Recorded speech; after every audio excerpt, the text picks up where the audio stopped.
ओम श्री गणेशाय नमः। अथ श्री महाविष्णुस्तोत्र। सूत उवाच ते गत्वा देवदेवेशं रमानाथं जगद्गुरुं विष्णुं कमलपत्राक्षं दद्रशुः प्रभयान्वितं स्तोत्रेण तुष्टुवुर्भक्त्या गद्गदस्वरसत्कृताः। जय विष्णो रमेशाद्य महापुरुषपूर्वज दैत्यारे कामजनक सर्वकामफलप्रद महावराह गोविन्द महायज्ञस्वरूपक महाविष्णो ध्रुवेशाद्य जगदुत्पत्तिकारण मत्स्यावतारे वेदानाम् उद्धाराधाररूपक सत्यव्रतधराधीश मत्स्यरूपाय ते नमः। जयाकूपार दैत्यारे सुरकार्य समर्पक अमृताप्ति करेशान कूर्मरूपाय ते नमः। जयादिदैत्यनाशार्थ मादिसूकररूपधृक मह्युद्धारकृतोद्योग कोलरूपाय ते नमः। नारसिंहं वपुः कृत्वा महादैत्यं ददारयः करजैर्वरदृप्तांगं तस्मै नृहरये नमः। वामनं रूपमास्थाय त्रैलोक्यैश्वर्यमोहितं बलिं सञ्चलयामास तस्मै वामनरूपिणे। दुष्टशत्रविनाशाय सहस्रकरशत्रवे रेणुकागर्भजाताय जामदग्न्याय ते नमः। दुष्टराक्षसपौलस्त्य शिरश्छेदपटीयसे श्रीमद्दाशरथैतुभ्यं नमोऽनन्तक्रमाय च। कंसदुर्योधनादेश्च दैत्यः पृथिवीशलाञ्छने भाराक्रान्तां महीं योऽसा उज्जहार महाविभुः। धर्मं संस्थापयामास पापं कृत्वा सुदूरतः तस्मै कृष्णाय देवाय नमोऽस्तु बहुधा विभो। दुष्टयज्ञविघाताय पशुहिंसानिवृत्तये बौद्धरूपं दधौ योऽसौ तस्मै देवाय ते नमः। म्लेच्छप्रायेऽखिले लोके दुष्टराजन्यपीडिते कल्किरूपं समादद्यौ देवदेवाय ते नमः। दशावतारास्ते देव भक्तानां रक्षणाय वै दुष्टदैत्यविघाताय तस्मात् त्वं सर्वदुःखहृत। जय भक्तार्तिनाशाय धृतं नारीजलात्मसु रूपं येन त्वया देव कोऽन्त्यस्त्वत्तो दयानिधिः। इत्येवं देवदेवेशं स्तुत्वा श्रीपीतवाससं प्रणेमुर्भक्तिसहिताः साष्टाङ्गं विभुदर्शभाः। तेषां स्तवं समाकर्ण्य देवः श्रीपुरुषोत्तमः उवाच विबुधान् सर्वान् हर्षयच्छे गदाधरः। श्रीभगवानुवाच प्रसन्नोऽस्मि स्तवेनाहं देवास्तापं विमुञ्चथ भवतां नाशयिष्यामि दुःखं परमदुस्सहं।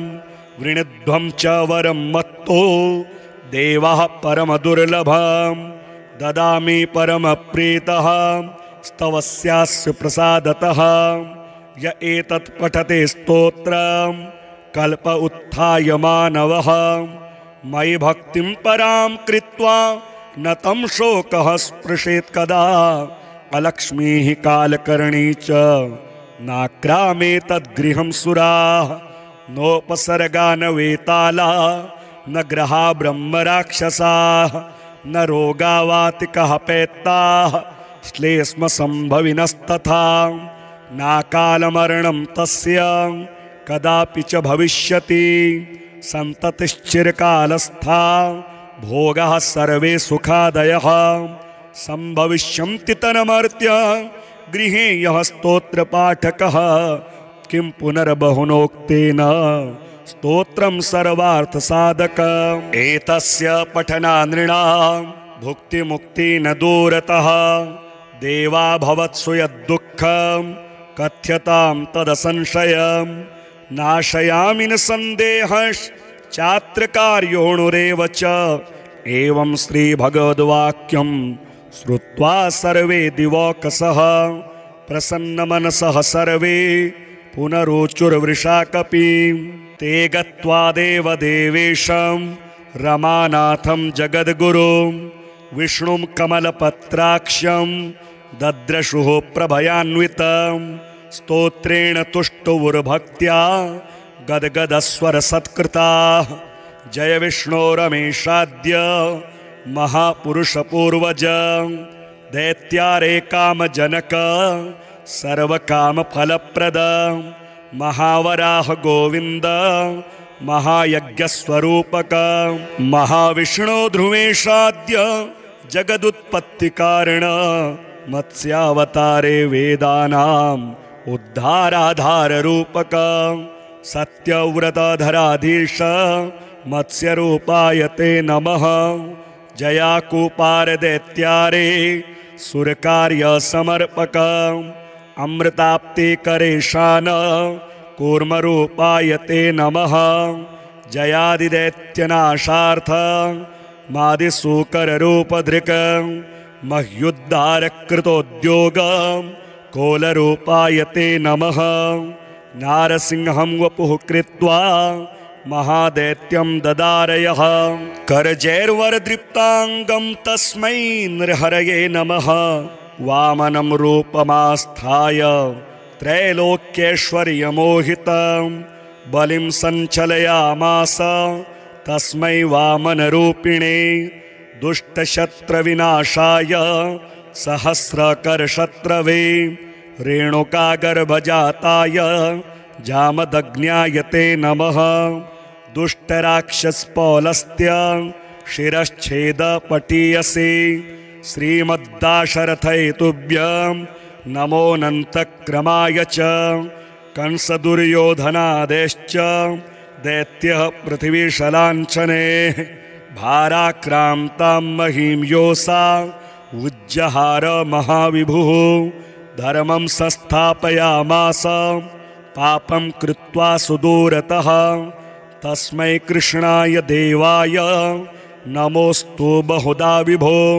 दुष्टयज्ञविघाताय पशुहिंसानिवृत्तये बौद्धरूपं दधौ योऽसौ तस्मै देवाय ते नमः। म्लेच्छप्रायेऽखिले लोके दुष्टराजन्यपीडिते कल्किरूपं समादद्यौ देवदेवाय ते नमः। दशावतारास्ते देव भक्तानां रक्षणाय वै दुष्टदैत्यविघाताय तस्मात् त्वं सर्वदुःखहृत। जय भक्तार्थिनाशाय धृतं नारीजलात्मसु रूपं येन त्वया देव कोऽन्त्यस्त्वत्तो दयानिधिः। इत्येवं देवदेवेशं स्तुत्वा श्रीपीतवाससं प्रणेमुर्भक्तिसहिताः साष्टाङ्गं विभुदर्शभाः। तेषां स्तवं समाकर्ण्य देवः श्रीपुरुषोत्तमः उवाच विबुधान् सर्वान् हर्षयच्छे गदाधरः। श्रीभगवानुवाच प्रसन्नोऽस्मि स्तवेनाहं देवास्तापं विमुञ्चथ। भवतां नाशयिष्यामि दुःखं परमदुस्सहं। वृणध्वं च वरं मत्तो देवः परमदुर्लभं। ददामि परमप्रीतः स्तवस्यास्य प्रसादतः। य एतत् पठते स्तोत्रं कल्प उत्थाय मानवः। मयि भक्तिं परां कृत्वा न तं शोकः स्पृशेत् कदा।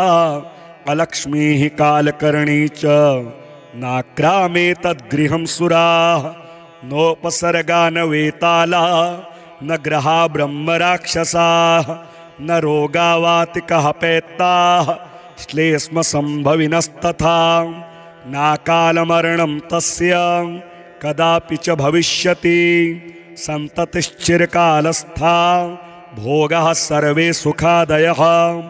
सम्भविष्यन्ति तन्मर्त्य गृहे यः स्तोत्रपाठकः किं पुनर्बहुनोक्तेन स्तोत्रं सर्वार्थसाधकम् एतस्य पठनानृणां भुक्तिमुक्ति न दूरतः देवा भवत्सु यद्दुःखं कथ्यतां तदसंशयं नाशयामि न सन्देहश्चात्रकार्योऽणुरेव च एवं श्रीभगवद्वाक्यं श्रुत्वा सर्वे दिवौकसः प्रसन्नमनसः सर्वे पुनरोचुर्वृषाकपिं ते गत्वा देवदेवेशं रमानाथं जगद्गुरुं विष्णुं कमलपत्राक्षं दद्रशुः प्रभयान्वितं स्तोत्रेण तुष्टुवुर्भक्त्या गद्गदस्वरसत्कृताः जय विष्णो रमेशाद्य महापुरुषपूर्वज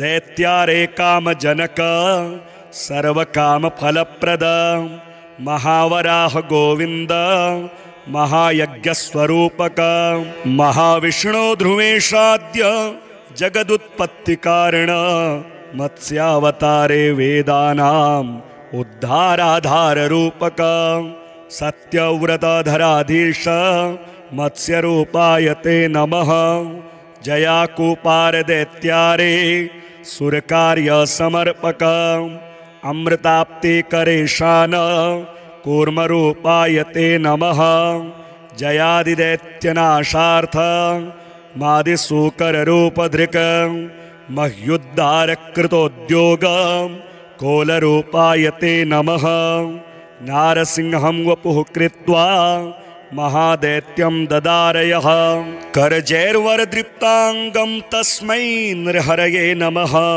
वामनं रूपमास्थाय त्रैलोक्यैश्वर्यमोहितं बलिं सञ्चलयामास तस्मै वामनरूपिणे दुष्टशत्रविनाशाय सहस्रकरशत्रवे रेणुकागर्भजाताय जामदग्न्याय ते नमः दुष्टराक्षसपौलस्त्य शिरश्छेदपटीयसे श्रीमद्दाशरथये तुभ्यं नमोऽनन्तक्रमाय च कंसदुर्योधनादेश्च दैत्यः पृथिवीशलाञ्छने भाराक्रान्तां महीं योऽसा उज्जहार महाविभुः धर्मं संस्थापयामास पापं कृत्वा सुदूरतः तस्मै कृष्णाय देवाय नमोऽस्तु बहुधा विभो दुष्टयज्ञविघाताय पशुहिंसानिवृत्तये बौद्धरूपं दधौ योऽसौ तस्मै देवाय ते नमः म्लेच्छप्रायेऽखिले लोके दुष्टराजन्यपीडिते कल्किरूपं समादद्यौ देवदेवाय ते नमः दशावतारास्ते देव भक्तानां रक्षणाय वै दुष्टदैत्यविघाताय तस्मात् त्वं सर्वदुःखहृत जय भक्तार्थिनाशाय धृतं नारीजलात्मसु रूपं येन त्वया देव कोऽन्त्यस्त्वत्तो दयानिधिः इत्येवं देवदेवेशं स्तुत्वा श्रीपीतवाससं प्रणेमुर्भक्तिसहिताः साष्टाङ्गं विभुदर्शभाः तेषां स्तवं समाकर्ण्य देवः श्रीपुरुषोत्तमः उवाच विबुधान् सर्वान् हर्षयच्छे गदाधरः श्रीभगवानुवाच प्रसन्नोऽस्मि स्तवेनाहं देवास्तापं विमुञ्चथ भवतां नाशयिष्यामि दुःखं परमदुस्सहं वृणध्वं च वरं मत्तो देवः परमदुर्लभं ददामि परमप्रीतः स्तवस्यास्य प्रसादतः य एतत् पठते स्तोत्रं कल्प उत्थाय मानवः मयि भक्तिं परां कृत्वा न तं शोकः स्पृशेत् कदा अलक्ष्मीः कालकर्णी च नाक्रामे तद्गृहं सुराः नोपसर्गा न वेताला न ग्रहा ब्रह्मराक्षसाः न रोगावातिकः पैत्ताः श्लेष्मसम्भविनस्तथा नाकालमरणं तस्य कदापि च भविष्यति सन्ततिश्चिरकालस्था भोगाः सर्वे सुखादयः सम्भविष्यन्ति तन्मर्त्य गृहे यः स्तोत्रपाठकः किं पुनर्बहुनोक्तेन स्तोत्रं सर्वार्थसाधकम् एतस्य पठनानृणां भुक्तिमुक्ति न दूरतः देवा भवत्सु यद्दुःखं कथ्यतां तदसंशयं नाशयामि न सन्देहश्चात्रकार्योऽणुरेव च एवं श्रीभगवद्वाक्यं श्रुत्वा सर्वे दिवौकसः प्रसन्नमनसः सर्वे पुनरोचुर्वृषाकपिं ते गत्वा देवदेवेशं रमानाथं जगद्गुरुं विष्णुं कमलपत्राक्षं दद्रशुः प्रभयान्वितं स्तोत्रेण तुष्टुवुर्भक्त्या गद्गदस्वरसत्कृताः जय विष्णो रमेशाद्य महापुरुषपूर्वज दैत्यारे कामजनक सर्वकामफलप्रद महावराह गोविन्द महायज्ञस्वरूपक महाविष्णो ध्रुवेशाद्य जगदुत्पत्तिकारण मत्स्यावतारे वेदानाम् उद्धाराधाररूपक सत्यव्रतधराधीश मत्स्यरूपाय ते नमः जयाकूपारदैत्यारे सुरकार्यसमर्पक अमृताप्तिकरेशान कूर्मरूपाय ते नमः जयादिदैत्यनाशार्थ मादिसूकररूपधृक मह्युद्धारकृतोद्योग कोलरूपाय ते नमः नारसिंहं वपुः कृत्वा महादैत्यं ददारयः करजैर्वरदृप्ताङ्गं तस्मै नृहरये नमः वामनं रूपमास्थाय त्रैलोक्यैश्वर्यमोहितं बलिं सञ्चलयामास तस्मै वामनरूपिणे दुष्टशत्रविनाशाय सहस्रकरशत्रवे रेणुकागर्भजाताय जामदग्न्याय ते नमः दुष्टराक्षसपौलस्त्य शिरश्छेदपटीयसे श्रीमद्दाशरथैतुभ्यं नमोऽनन्तक्रमाय च कंसदुर्योधनादेश्च दैत्यः पृथिवीशलाञ्छने भाराक्रान्तां महीं योऽसा उज्जहार महाविभुः धर्मं संस्थापयामास पापं कृत्वा सुदूरतः तस्मै कृष्णाय देवाय नमोऽस्तु बहुधा विभो दुष्टयज्ञविघाताय पशुहिंसानिवृत्तये बौद्धरूपं दधौ योऽसौ तस्मै देवाय ते नमः म्लेच्छप्रायेऽखिले लोके दुष्टराजन्यपीडिते कल्किरूपं समादद्यौ देवदेवाय ते नमः दशावतारास्ते देव भक्तानां रक्षणाय वै दुष्टदैत्यविघाताय तस्मात् त्वं सर्वदुःखहृत जय भक्तार्थिनाशाय धृतं नारीजलात्मसु रूपं येन त्वया देव कोऽन्त्यस्त्वत्तो दयानिधिः इत्येवं देवदेवेशं स्तुत्वा श्रीपीतवाससं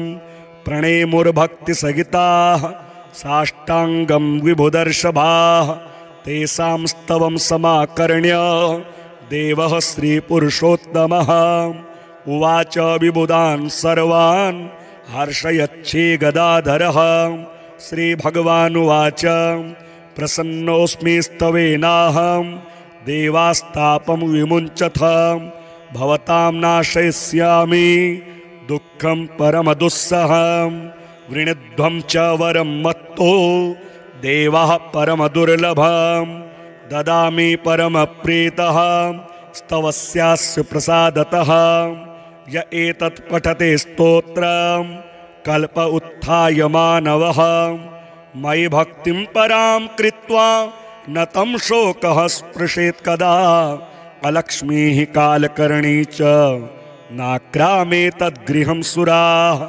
नोपसर्गा न वेताला न ग्रहा ब्रह्मराक्षसाः न रोगावातिकः पैत्ताः श्लेष्मसम्भविनस्तथा नाकालमरणं तस्य कदापि च भविष्यति सन्ततिश्चिरकालस्था भोगाः सर्वे सुखादयः सम्भविष्यन्ति तन्मर्त्य गृहे यः स्तोत्रपाठकः किं पुनर्बहुनोक्तेन स्तोत्रं सर्वार्थसाधकम् एतस्य पठनानृणां भुक्तिमुक्ति न दूरतः देवा भवत्सु यद्दुःखं कथ्यतां तदसंशयं नाशयामि न सन्देहश्चात्रकार्योऽणुरेव च एवं श्रीभगवद्वाक्यं श्रुत्वा सर्वे दिवौकसः प्रसन्नमनसः सर्वे पुनरोचुर्वृषाकपिं ते गत्वा देवदेवेशं रमानाथं जगद्गुरुं विष्णुं कमलपत्राक्षं दद्रशुः प्रभयान्वितं स्तोत्रेण तुष्टुवुर्भक्त्या गद्गदस्वरसत्कृताः जय विष्णो रमेशाद्य महापुरुषपूर्वज दैत्यारे कामजनक सर्वकामफलप्रद महावराह गोविन्द महायज्ञस्वरूपक महाविष्णो ध्रुवेशाद्य जगदुत्पत्तिकारण मत्स्यावतारे वेदानाम् उद्धाराधाररूपक सत्यव्रतधराधीश मत्स्यरूपाय ते नमः जयाकूपारदैत्यारे सुरकार्यसमर्पक अमृताप्ते करेशान कूर्मरूपाय ते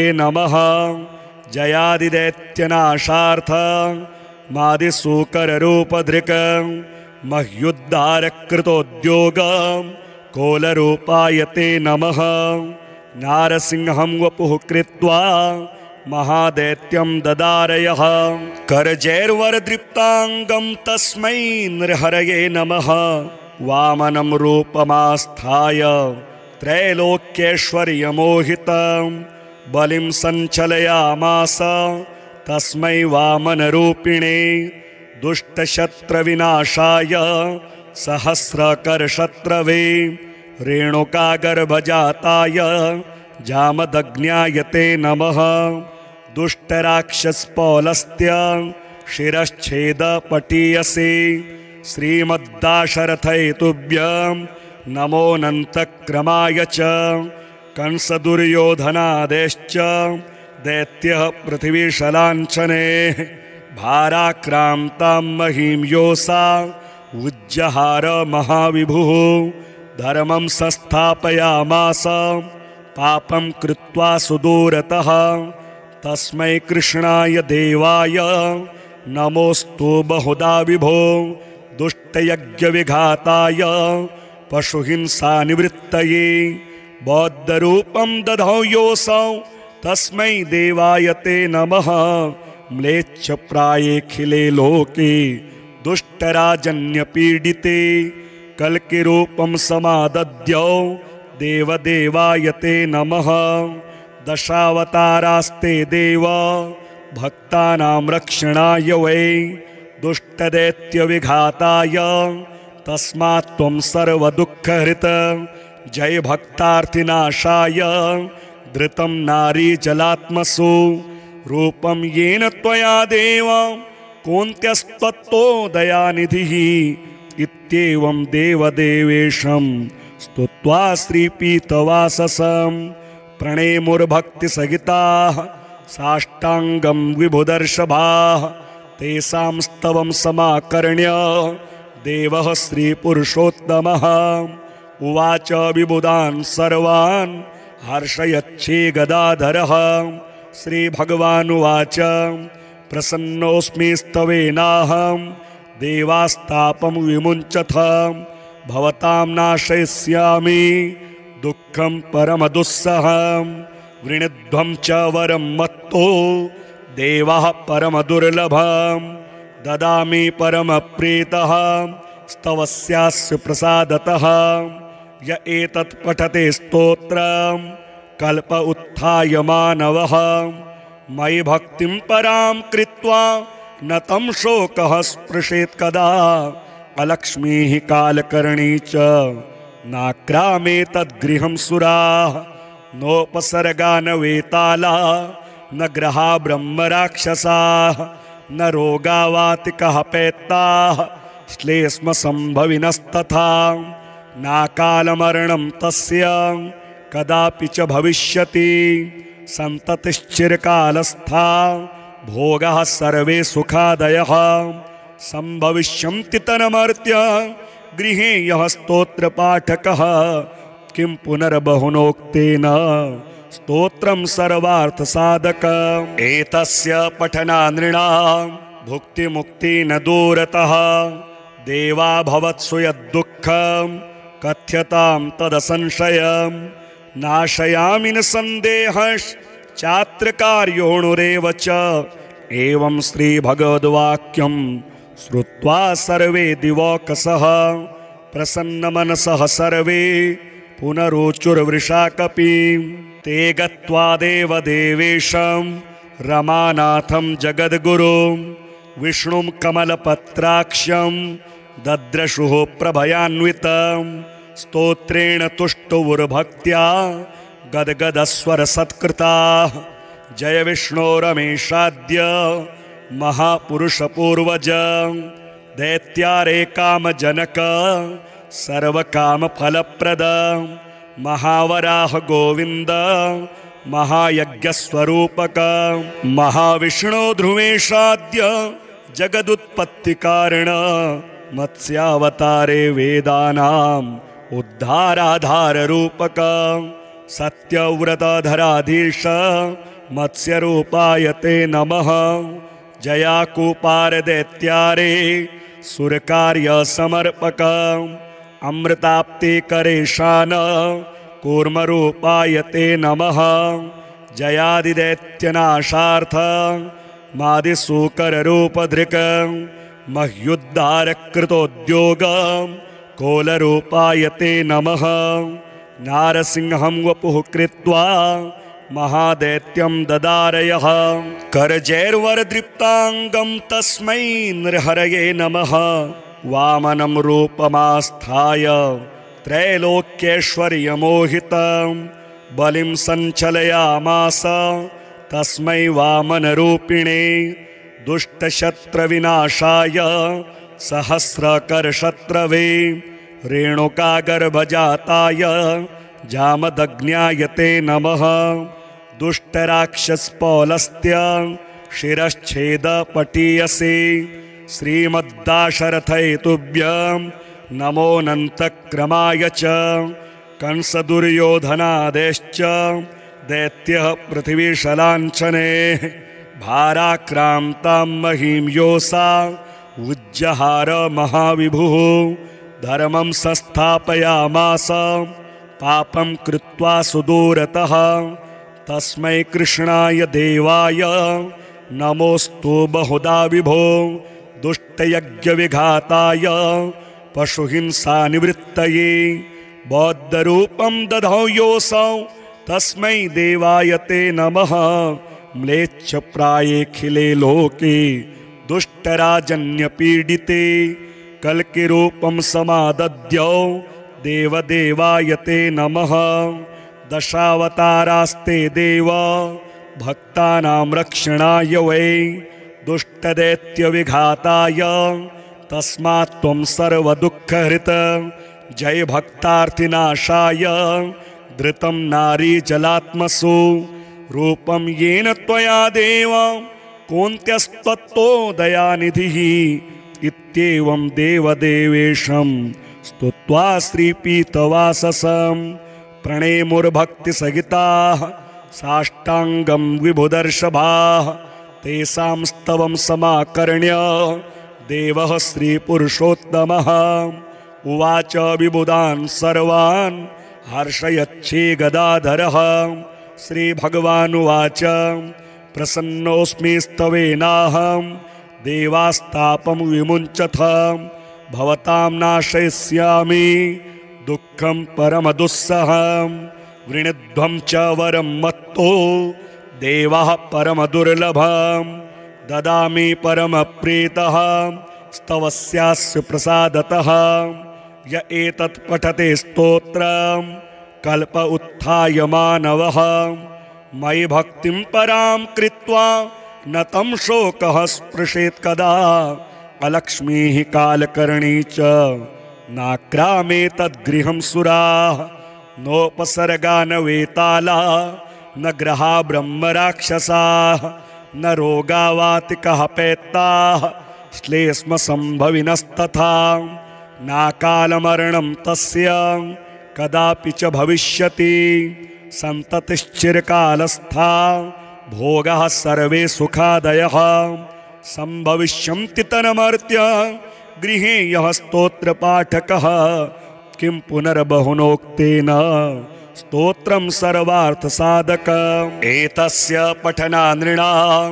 भुक्तिमुक्ति न दूरतः देवा भवत्सु यद्दुःखं कथ्यतां तदसंशयं नाशयामि न सन्देहश्चात्रकार्योऽणुरेव च एवं श्रीभगवद्वाक्यं श्रुत्वा सर्वे दिवौकसः प्रसन्नमनसः सर्वे पुनरोचुर्वृषाकपिं ते गत्वा देवदेवेशं रमानाथं जगद्गुरुं विष्णुं कमलपत्राक्षं दद्रशुः प्रभयान्वितं स्तोत्रेण तुष्टुवुर्भक्त्या गद्गदस्वरसत्कृताः जय विष्णो रमेशाद्य महापुरुषपूर्वज दैत्यारे कामजनक सर्वकामफलप्रद महावराह गोविन्द महायज्ञस्वरूपक महाविष्णो ध्रुवेशाद्य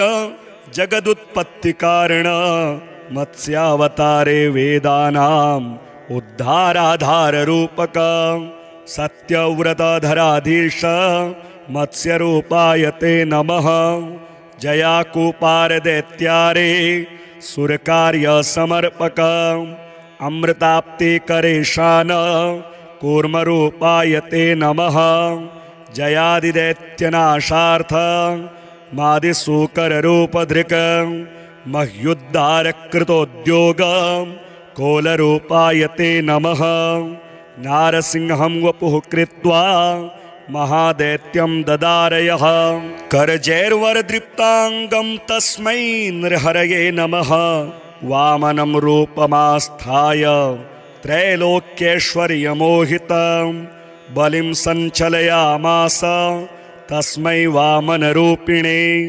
दुष्टशत्रविनाशाय सहस्रकरशत्रवे रेणुकागर्भजाताय जामदग्न्याय ते नमः दुष्टराक्षसपौलस्त्य शिरश्छेदपटीयसे श्रीमद्दाशरथैतुभ्यं नमोऽनन्तक्रमाय च कंसदुर्योधनादेश्च दैत्यः पृथिवीशलाञ्छने भाराक्रान्तां महीं योषा उज्जहार महाविभुः धर्मं संस्थापयामास पापं कृत्वा सुदूरतः तस्मै कृष्णाय देवाय नमोऽस्तु बहुधा विभो दुष्टयज्ञविघाताय पशुहिंसानिवृत्तये बौद्धरूपं दधौ योऽसौ तस्मै देवाय ते नमः म्लेच्छप्रायेऽखिले लोके दुष्टराजन्यपीडिते कल्किरूपं समादद्यौ देवदेवाय ते नमः दशावतारास्ते देव भक्तानां रक्षणाय वै दुष्टदैत्यविघाताय तस्मात् त्वं सर्वदुःखहृत जय भक्तार्थिनाशाय धृतं नारीजलात्मसु रूपं येन त्वया देव कोऽन्त्यस्त्वत्तो दयानिधिः इत्येवं देवदेवेशं स्तुत्वा श्रीपीतवाससं प्रणेमुर्भक्तिसहिताः साष्टाङ्गं विभुदर्शभाः तेषां स्तवं समाकर्ण्य देवः श्रीपुरुषोत्तमः उवाच विबुधान् सर्वान् हर्षयच्छे गदाधरः। श्रीभगवानुवाच प्रसन्नोऽस्मि स्तवेनाहं देवास्तापं विमुञ्चथ। भवतां नाशयिष्यामि दुःखं परमदुस्सहं। वृणध्वं च वरं मत्तो देवः परमदुर्लभं। ददामि परमप्रीतः स्तवस्यास्य प्रसादतः। य एतत् पठते स्तोत्रं कल्प उत्थाय मानवः। मयि भक्तिं परां कृत्वा न तं शोकः स्पृशेत् कदा। अलक्ष्मीः कालकर्णी च नाक्रामे तद्गृहं सुराः। नोपसर्गा न वेताला न ग्रहा ब्रह्मराक्षसाः। न रोगावातिकः पैत्ताः श्लेष्मसम्भविनस्तथा। नाकालमरणं तस्य कदापि च भविष्यति। सन्ततिश्चिरकालस्था भोगाः सर्वे सुखादयः। सम्भविष्यन्ति तन्मर्त्य गृहे यः स्तोत्रपाठकः। किं पुनर्बहुनोक्तेन स्तोत्रं सर्वार्थसाधकम्। एतस्य पठनानृणां भुक्तिमुक्ति न दूरतः। देवा भवत्सु यद्दुःखं कथ्यतां तदसंशयम्। नाशयामि न सन्देहश्चात्रकार्योऽणुरेव च। एवं श्रीभगवद्वाक्यं श्रुत्वा सर्वे दिवौकसः। प्रसन्नमनसः सर्वे पुनरोचुर्वृषाकपिं। ते गत्वा देवदेवेशं रमानाथं जगद्गुरुं। विष्णुं कमलपत्राक्षं दद्रशुः प्रभयान्वितं। स्तोत्रेण तुष्टुवुर्भक्त्या गद्गदस्वरसत्कृताः। जय विष्णो रमेशाद्य महापुरुषपूर्वज। दैत्यारे कामजनक सर्वकामफलप्रद। महावराह गोविन्द महायज्ञस्वरूपक। महाविष्णो ध्रुवेशाद्य जगदुत्पत्तिकारण। मत्स्यावतारे वेदानाम् उद्धाराधाररूपक। सत्यव्रतधराधीश मत्स्यरूपाय ते नमः। जयाकूपारदैत्यारे सुरकार्यसमर्पक। अमृताप्तिकरेशान कूर्मरूपाय ते नमः। जयादिदैत्यनाशार्थ मादिसूकररूपधृक्। मह्युद्धारकृतोद्योग कोलरूपाय ते नमः। नारसिंहं वपुः कृत्वा महादैत्यं ददारयः। करजैर्वरदृप्ताङ्गं तस्मै नृहरये नमः। वामनं रूपमास्थाय त्रैलोक्यैश्वर्यमोहितं बलिं सञ्चलयामास तस्मै वामनरूपिणे। दुष्टशत्रविनाशाय सहस्रकरशत्रवे। रेणुकागर्भजाताय जामदग्न्याय ते नमः। दुष्टराक्षसपौलस्त्य शिरश्छेदपटीयसे। श्रीमद्दाशरथैतुभ्यं नमोऽनन्तक्रमाय च। कंसदुर्योधनादेश्च दैत्यः पृथिवीशलाञ्छने।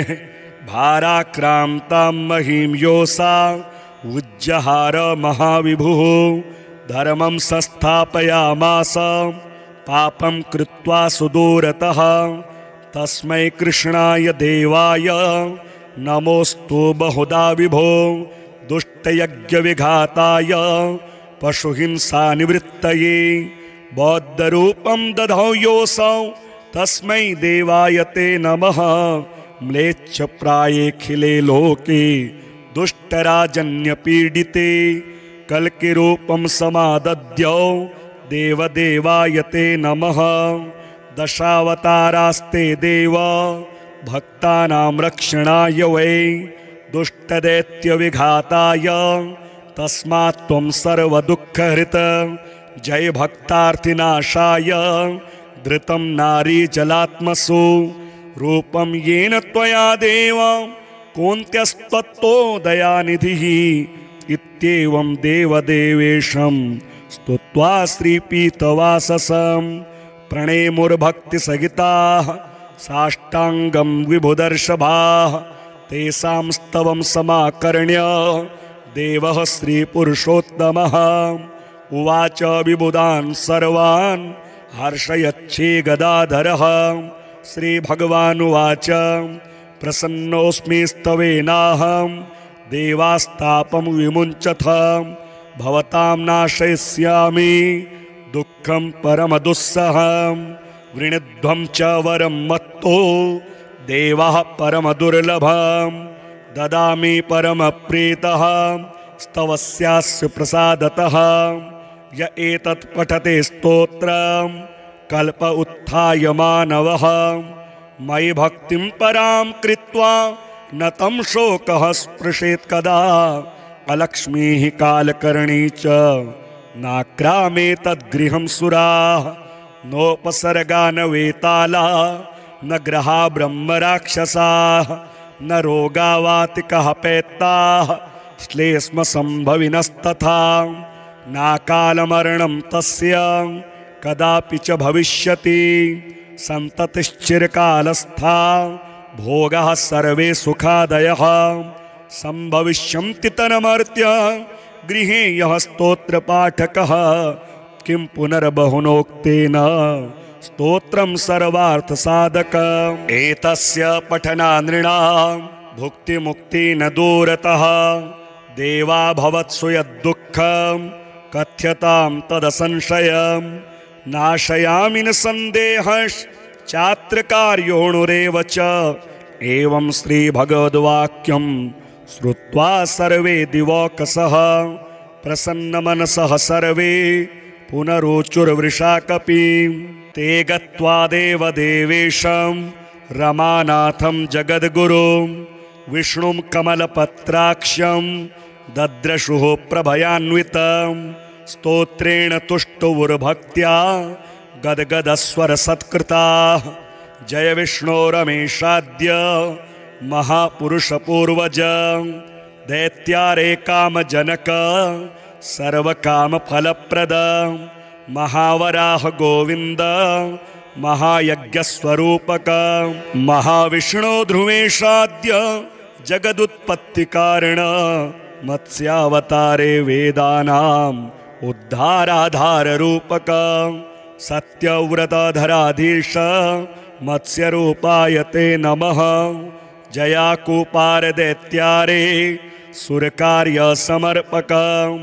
अमृताप्तिकरेशान कूर्मरूपाय ते नमः जयादिदैत्यनाशार्थ मादिसूकररूपधृक मह्युद्धारकृतोद्योग कोलरूपाय ते नमः नारसिंहं वपुः कृत्वा महादैत्यं ददारयः करजैर्वरदृप्ताङ्गं तस्मै नृहरये नमः वामनं रूपमास्थाय त्रैलोक्यैश्वर्यमोहितं बलिं सञ्चलयामास तस्मै वामनरूपिणे दुष्टशत्रविनाशाय सहस्रकरशत्रवे रेणुकागर्भजाताय जामदग्न्याय ते नमः दुष्टराक्षसपौलस्त्य शिरश्छेदपटीयसे श्रीमद्दाशरथैतुभ्यं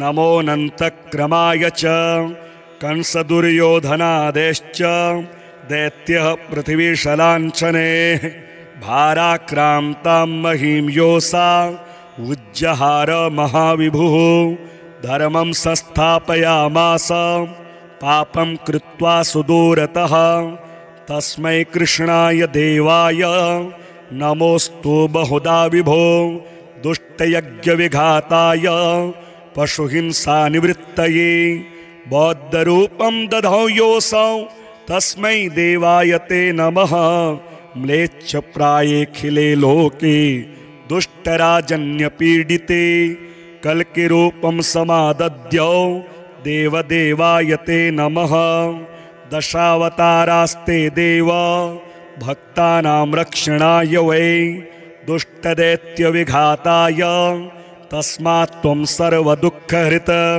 जय भक्तार्थिनाशाय धृतं नारी जलात्मसु रूपं येन त्वया देव कोन्त्यस्त्वत्तो दयानिधिः इत्येवं देवदेवेशं स्तुत्वा श्रीपीतवाससं प्रणेमुर्भक्तिसहिताः साष्टाङ्गं विभुदर्शभाः तेषां स्तवं समाकर्ण्य देवः श्रीपुरुषोत्तमः उवाच विबुधान् सर्वान् हर्षयच्छे गदाधरः श्रीभगवानुवाच प्रसन्नोऽस्मि स्तवेनाहं देवास्तापं विमुञ्चथ भवतां नाशयिष्यामि दुःखं परमदुस्सहं वृणध्वं च वरं मत्तो देवः परमदुर्लभं ददामि परमप्रीतः स्तवस्यास्य प्रसादतः य एतत् पठते स्तोत्रं कल्प उत्थाय मानवः मयि भक्तिं परां कृत्वा न तं शोकः स्पृशेत् कदा अलक्ष्मीः कालकर्णी च नाक्रामे तद्गृहं सुराः नोपसर्गा न वेताला न ग्रहा ब्रह्मराक्षसाः न रोगावातिकः पैत्ताः श्लेष्मसम्भविनस्तथा नाकालमरणं तस्य कदापि च भविष्यति सन्ततिश्चिरकालस्था भोगाः सर्वे सुखादयः सम्भविष्यन्ति तन्मर्त्य गृहे यः स्तोत्रपाठकः किं पुनर्बहुनोक्तेन स्तोत्रं सर्वार्थसाधकम् एतस्य पठनानृणां भुक्तिमुक्ति न दूरतः देवा भवत्सु यद्दुःखं कथ्यतां तदसंशयं नाशयामि न सन्देहश्चात्रकार्योऽणुरेव च एवं श्रीभगवद्वाक्यं श्रुत्वा सर्वे दिवौकसः प्रसन्नमनसः सर्वे पुनरोचुर्वृषाकपिं ते गत्वा देवदेवेशं रमानाथं जगद्गुरुं विष्णुं कमलपत्राक्षं दद्रशुः प्रभयान्वितं स्तोत्रेण तुष्टुवुर्भक्त्या गद्गदस्वरसत्कृताः जय विष्णो रमेशाद्य महापुरुषपूर्वज दैत्यारे कामजनक सर्वकामफलप्रद महावराह गोविन्द महायज्ञस्वरूपक महाविष्णो ध्रुवेशाद्य जगदुत्पत्तिकारण मत्स्यावतारे वेदानाम् उद्धाराधाररूपक सत्यव्रतधराधीश मत्स्यरूपाय ते नमः जयाकूपारदैत्यारे सुरकार्यसमर्पक अमृताप्तिकरेशान कूर्मरूपाय ते नमः जयादिदैत्यनाशार्थ मादिसूकररूपधृक् मह्युद्धारकृतोद्योग कोलरूपाय ते नमः नारसिंहं वपुः कृत्वा महादैत्यं ददारयः करजैर्वरदृप्ताङ्गं तस्मै नृहरये नमः वामनं रूपमास्थाय त्रैलोक्यैश्वर्यमोहितं बलिं सञ्चलयामास तस्मै वामनरूपिणे दुष्टशत्रविनाशाय सहस्रकरशत्रवे रेणुकागर्भजाताय जामदग्न्याय ते नमः दुष्टराक्षसपौलस्त्य शिरश्छेदपटीयसे श्रीमद्दाशरथैतुभ्यं नमोऽनन्तक्रमाय च कंसदुर्योधनादेश्च दैत्यः पृथिवीशलाञ्छने भाराक्रान्तां महीं योषा उज्जहार महाविभुः धर्मं संस्थापयामास पापं कृत्वा सुदूरतः तस्मै कृष्णाय देवाय नमोऽस्तु बहुधा विभो दुष्टयज्ञविघाताय पशुहिंसानिवृत्तये बौद्धरूपं दधौ योऽसौ तस्मै देवाय ते नमः म्लेच्छप्रायेऽखिले लोके दुष्टराजन्यपीडिते कल्किरूपं समादद्यौ देवदेवाय ते नमः।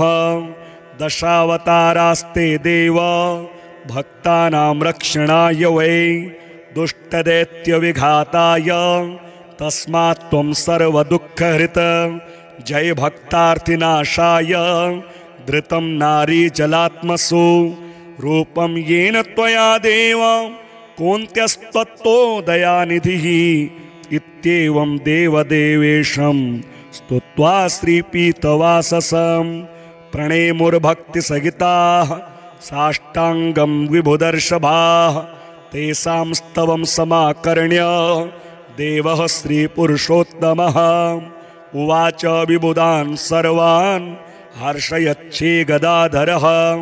श्रीभगवानुवाच प्रसन्नोऽस्मि स्तवेनाहं देवास्तापं विमुञ्चथ भवतां नाशयिष्यामि दुःखं परमदुस्सहं वृणध्वं च वरं मत्तो देवः परमदुर्लभं ददामि परमप्रीतः स्तवस्यास्य प्रसादतः य एतत् पठते स्तोत्रं कल्प उत्थाय मानवः मयि भक्तिं परां कृत्वा न तं शोकः स्पृशेत् कदा अलक्ष्मीः कालकर्णी च नाक्रामे तद्गृहं सुराः नोपसर्गा न वेताला न ग्रहा ब्रह्मराक्षसाः न रोगावातिकः पैत्ताः श्लेष्मसम्भविनस्तथा नाकालमरणं तस्य कदापि च भविष्यति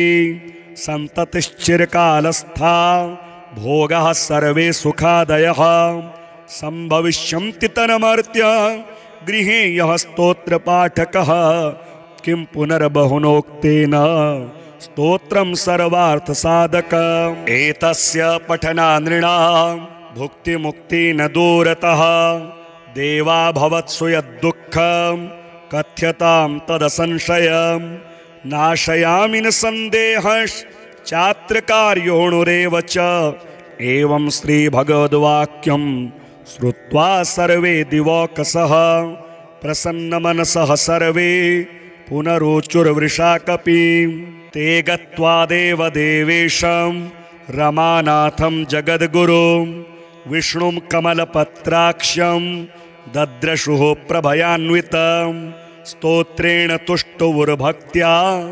गद्गदस्वरसत्कृताः जय विष्णो रमेशाद्य महापुरुषपूर्वज दैत्यारे कामजनक सर्वकामफलप्रद महावराह गोविन्द महायज्ञस्वरूपक महाविष्णो ध्रुवेशाद्य जगदुत्पत्तिकारण मत्स्यावतारे वेदानाम् उद्धाराधाररूपक सत्यव्रतधराधीश मत्स्यरूपाय ते नमः जयाकूपारदैत्यारे सुरकार्यसमर्पक अमृताप्तिकरेशान कूर्मरूपाय ते नमः जयादिदैत्यनाशार्थ मादिसूकररूपधृक मह्युद्धारकृतोद्योग कोलरूपाय ते नमः नारसिंहं वपुः कृत्वा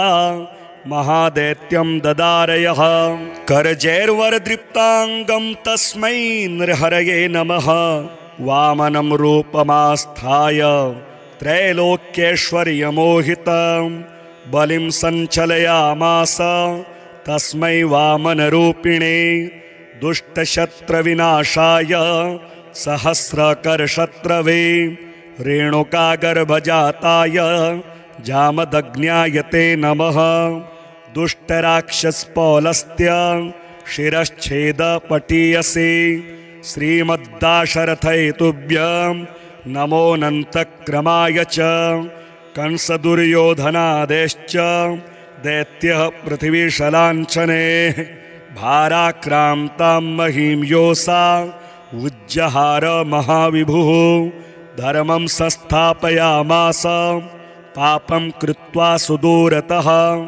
तस्मै कृष्णाय देवाय नमोऽस्तु बहुधा विभो दुष्टयज्ञविघाताय पशुहिंसानिवृत्तये बौद्धरूपं दधौ योऽसौ तस्मै देवाय ते नमः।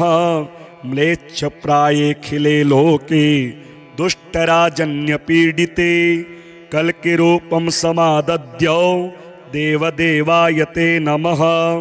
दशावतारास्ते देव भक्तानां रक्षणाय वै दुष्टदैत्यविघाताय तस्मात् त्वं सर्वदुःखहृत जय भक्तार्थिनाशाय धृतं नारीजलात्मसु रूपं येन त्वया देव कोऽन्त्यस्त्वत्तो दयानिधिः इत्येवं देवदेवेशं स्तुत्वा श्रीपीतवाससं प्रणेमुर्भक्तिसहिताः साष्टाङ्गं विभुदर्शभाः तेषां स्तवं समाकर्ण्य देवः श्रीपुरुषोत्तमः उवाच विबुधान् सर्वान् हर्षयच्छे गदाधरः।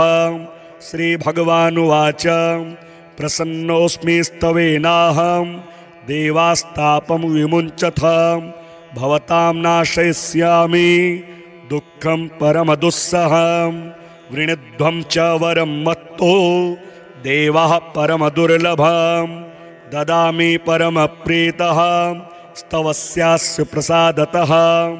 य एतत् पठते स्तोत्रं कल्प उत्थाय मानवः मयि भक्तिं परां कृत्वा न तं शोकः स्पृशेत् कदा। अलक्ष्मीः कालकर्णी च नाक्रामे तद्गृहं सुराः नोपसर्गा न वेताला न ग्रहा ब्रह्मराक्षसाः न रोगावातिकः पैत्ताः श्लेष्मसम्भविनस्तथा नाकालमरणं तस्य कदापि च भविष्यति सन्ततिश्चिरकालस्था भोगाः सर्वे सुखादयः सम्भविष्यन्ति तन्मर्त्य गृहे यः स्तोत्रपाठकः किं पुनर्बहुनोक्तेन स्तोत्रं सर्वार्थसाधकम् एतस्य पठनानृणां भुक्तिमुक्ति न दूरतः देवा भवत्सु यद्दुःखं कथ्यतां तदसंशयं नाशयामि न सन्देहश्चात्रकार्योऽणुरेव च एवं श्रीभगवद्वाक्यं श्रुत्वा सर्वे दिवौकसः प्रसन्नमनसः सर्वे पुनरोचुर्वृषा कपिम्।